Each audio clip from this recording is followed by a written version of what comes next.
இப்போ வந்தாரா, இப்ப நக்கீரர் சொல்றார் பொறுமையா இருப்பா, எல்லாரையும் முருகப்பெருமான் காப்பாத்துவார். அப்பதான் நக்கீரருக்கு முருகன் ஞாபகம் வந்திருக்கு.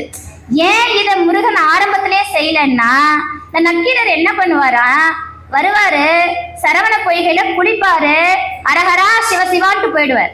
வருவாரு, சரவண பொய்கையில குளிப்பாரு, அரஹரா சிவசிவா போயிடுவார். இப்போ முருகன் பாக்குறான், ஓஹோ இந்த ஆளு நான் வேற என் அப்ப வேறன்னு நினைச்சிட்டான். அப்ப இவனுக்கு நான் யாருன்னு உணர்த்தணும். இப்போ கைலாயம் தானே போறான் இந்த ஆளு. இந்த கைலாயத்துக்கு போனா அவனுக்கு என்ன நடக்குமோ அதை நான் நடத்துறேன். இப்போ இதுதான் விஷயம். இப்போ நக்கீரர் முருகப்பெருமானை குறிச்சு பாடுறார். குன்றத்துல பரமகுன்றம் திருப்பரங்குன்றத்துல இருக்கக்கூடிய முருகப்பெருமானை குறிச்சு பாடுறார். பாடும்போது இந்த ஆள் என்ன பண்ணிட்டாரு, பழமுதிர்ச்சோலை கிழவோனேன்னு பாடினார். இந்த கிழவன்னா அர்த்தம் தெரியுமா? வயசானவங்களை குறிக்கிறது இல்லைங்க. கிழவன்னா என்ன அர்த்தம்? உரிமை கொண்டவன் அர்த்தம், உரிமை உள்ளவன் அர்த்தம். ஆனா நம்மால என்ன பண்ணிட்டார் முருகன், அவர் கொஞ்சம் அப்படி விளையாடுவாரு. அப்படியா, நான் கிழவன் ஆனதுக்கு அப்புறம் வரேன், சரியா போச்சு. இவர் எப்ப கிழவன் ஆவறது, அவர் எப்ப காப்பாத்துறது? இப்ப என்ன பண்றாரு, மறுபடியும் என்றும் இளையாயின்னு பாடுறார். அதுக்கப்புறம் வேலை கொண்டு அந்த குகையை உடைத்து பூதத்தை கொன்று அந்த 1000 பேரை காப்பாத்துறாரு. அப்பதான் இவர் பாடுறாரு, யாரு, நக்கீரர்.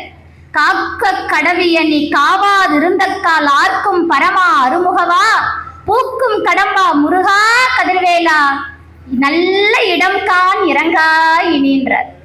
காக்க கடவிய நீ காவாதிருந்த கால் ஆர்க்கும் பரமா என்ன அர்த்தம்? என்னை காப்பாத்துற நீயே காப்பாத்தாம இருந்தா, அந்த பரம்பொருளே என்னை காப்பாத்தாம இருந்தா என்ன வேற யாரு காப்பாத்த முடியும்னு நினைக்கிற? இங்கே பரம்பொருள் யாரு? முருகன். இத நக்கீரரே சொல்லிட்டார். சிவன் வேற முருகன் வேறன்னு பூஜை பண்ணவரு சொல்லிட்டாரு. அந்த பரமா ஆர்க்கும் பரமான்னர். 5 முகம் தோன்றில் 6 முகம் தோன்றும் வெஞ்சமரில் அஞ்சேலென வேல் தோன்றும் நெஞ்சில் ஒரு கால் நினைக்கின் இருகாலும் முன் தோன்றும் முருகா என்று ஓதுவார் முன். திருமுருகாற்றுப்படை பாடுறார். அப்பதான் அந்த நக்கீரர் திருமுருகாற்றுப்படை பாடுறார். ஆற்றுப்படைனா என்னன்னா நம்மளை ஆற்றுப்படுத்துவது. இப்ப நான் போய் ஒரு மன்னனை பாடி புகழ்ந்து அவன்கிட்ட பரிசு வாங்கிட்டு வந்துட்டேன். இப்ப நீங்க எல்லாரும் போய் பாடுங்க, அவனை பாடுங்க, பரிசு நிறைய கொடுப்பான், கொண்டு வாங்கிறது தான் ஆற்றுப்படை, திருமுருகாற்றுப்படை. இப்ப நம்ம அதை படைவீடாக்கிட்டோம், படையப்பாவாக்கிட்டோம். இப்ப ஆற்றுப்படைங்கிறது அதுதான், நம்மை ஆற்றுப்படுத்துவது திருமுருகாற்றுப்படை. இப்படி ஒருத்தர்